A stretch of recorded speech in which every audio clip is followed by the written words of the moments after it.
Na karibu ndugu mtazamaji katika mfululizo wa masomo haya yanayohusiana na afya kutoka Erastobe Food Product. Natumai una afya njema kabisa. Na kuna swali ambalo tumeulizwa, kuna mpendwa anataka ajue faida ambazo hutokana na rosella. Sio maua yake tu ambao mara nyingi tumekuwa tukiyatumia sana, lakini pia nahitaji na mizizi pamoja na majani yake.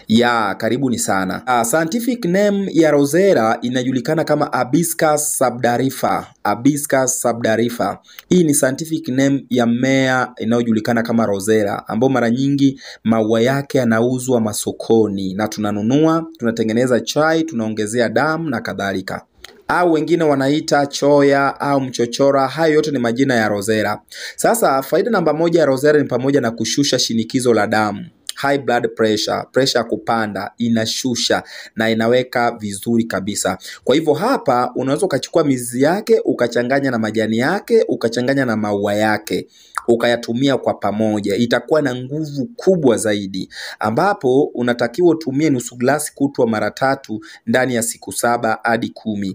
Lakini faida yake namba 2 ni pamoja na kutibu maambukizi kwenye njia ya mkojo kama urinary tract infection, yani UTI, pamoja na magonjwa mengine.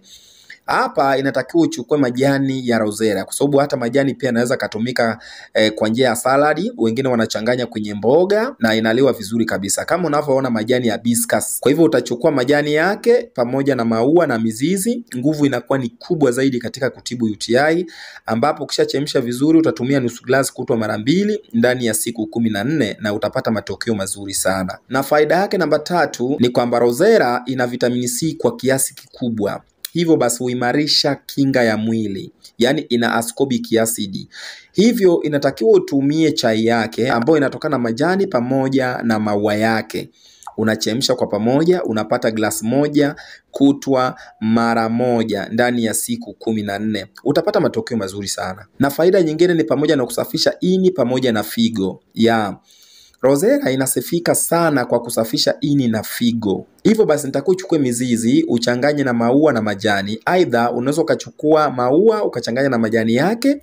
Mara nyingi majani yake hatutumii sana. Kwa hivyo nayo ina nguvu kweli na ni tiba nzuri. Kwa hivyo ukishavichanganya, unaweza ukachemsha, ukapata glasi 1 kutwa mara 2 ndani ya siku 7, utakuwa umesafisha figo pamoja na ini.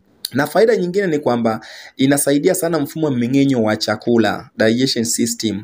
Endapo utachukua mizizi yake, utachanganya na majani yake pamoja na maua yake, nguvu itakuwa kubwa zaidi. Kwa hivyo unaweza ukachemsha vizuri, ukatumia glasi 1 kutwa mara 2 ndani ya siku 7, utapata matokeo mazuri sana. Maximum siku 7 hadi 14 ndio dozi kamili. Rosella pia ina antioxidants ambao ni nzuri sana, yani viua sumu, ambao inapambana na saratani pamoja na uchovu wa mwili. Kwa hivyo ukiwa na desturi ya kutumia mara kwa mara itakusaidia, unatumia kama chai yako. Na faida nyingine ni pamoja na kuondoa sumu mwilini, inafanya detoxification.